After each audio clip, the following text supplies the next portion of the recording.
2024 IPL ఎన్ని వేల కోట్ల బిజినెస్ జరిగిందో తెలుసా? 2024 ఐపీఎల్ హైలైట్ ఏంటి? 2024 ఐపీఎల్ ఎన్ని వేల కోట్ల బిజినెస్ జరిగింది? 2024-28 ఐపీఎల్ సీజన్ కి సంబంధించిన టైటిల్ హక్కు ఏ కంపెనీ దక్కించుకుంది? ఈ టోర్నీ ఏ నెట్వర్క్ టీవీలో ప్రత్యక్ష ప్రసారం కానున్నది? 2024 ఐపీఎల్ బీసీసీఐ చేసిన మార్పులు ఏంటి అనే విషయాల గురించి మనం ఈ వీడియోలో తెలుసుకుందాం.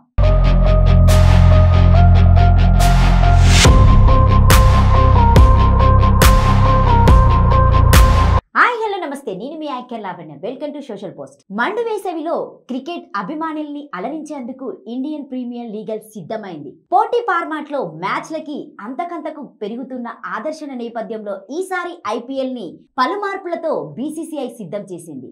చెన్నైలోని చేపాక్ మైదానంలో జరిగే ఆరంభ వేడుకలతో ఈ టోర్నీ ప్రారంభం కానున్నది. 2024-28 ఐపీఎల్ సీజన్ కి సంబంధించిన టైటిల్ హక్కును టాటా గ్రూప్ కంపెనీ దక్కించుకుంది. మరో 5 ఏళ్ల వరకు టాటా గ్రూప్ టైటిల్ స్పాన్సర్ గా వ్యవహరిస్తుంది. ఈ మేరకి టాటా గ్రూప్ సంవత్సరానికి 500 కోట్ల చొప్పున 5 ఏళ్లకి 2500 కోట్లు చెల్లించేలాగా బీసీఐతో ఒప్పందం చేసుకుంది. అలాగే ఐపీఎల్ ఆరంభ వేడుకల్ని ఘనంగా నిర్వహించేందుకు బీసీఐ చెన్నై చేపాక్ స్టేడియంలో భారీ ఏర్పాట్లను చేస్తుంది.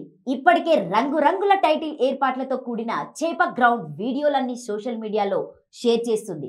ఆరంభం వేడుకల్లోనే బాలీవుడ్ స్టార్లు అక్షయ్ కుమార్, టైగర్ ష్రాఫ్ తో పాటు మ్యూజిక్ లెజెండ్స్ ఏఆర్ రెహమాన్, సోనూ నిగమ్ తన ఆటపాటలతో ప్రేక్షకులను అలరించబోతున్నారు. సాయంత్రం 6:30 నుంచి ఈ వేడుకలు ప్రారంభం కానున్నాయి.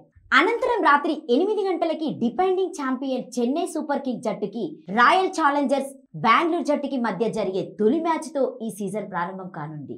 చెన్నై సారథి మహేందర్ సింగ్ ధోనికి ఇదే చివరి సీజన్ అన్న అంచనాల నేపథ్యంలో సొంత గ్రౌండ్ లోనే తొలి మ్యాచ్ కి భారీ ఎత్తున ప్రేక్షకులకు తరలి వస్తున్నారనే అంచనాలు ఉన్నాయి. అలాగే ఆర్సీబీతో జరిగే చెన్నై పోర్ ప్రేక్షకులకి ఐపీఎల్ అసలు మజా పంచబోతుంది. ఈ టోర్నీని స్టార్ స్పోర్ట్ నెట్వర్క్ టీవీలో ప్రేక్షకులకి ప్రసారం చేయనున్నది. అలాగే జియో సినిమా యాప్ తో డిజిటల్ గాను వీక్షించే అవకాశం కల్పిస్తున్నారు. 2024 ఐపీఎల్ గురించి మీ అభిప్రాయాన్ని కామెంట్ రూపంలో తెలియజేయండి. మీకు కనుక ఈ వీడియో నచ్చితే లైక్ చేయండి, షేర్ చేయండి, కామెంట్ చేయండి. పక్కన ఉన్నటువంటి బెల్ గంట కంపల్సరీగా కొట్టండి. Thank you.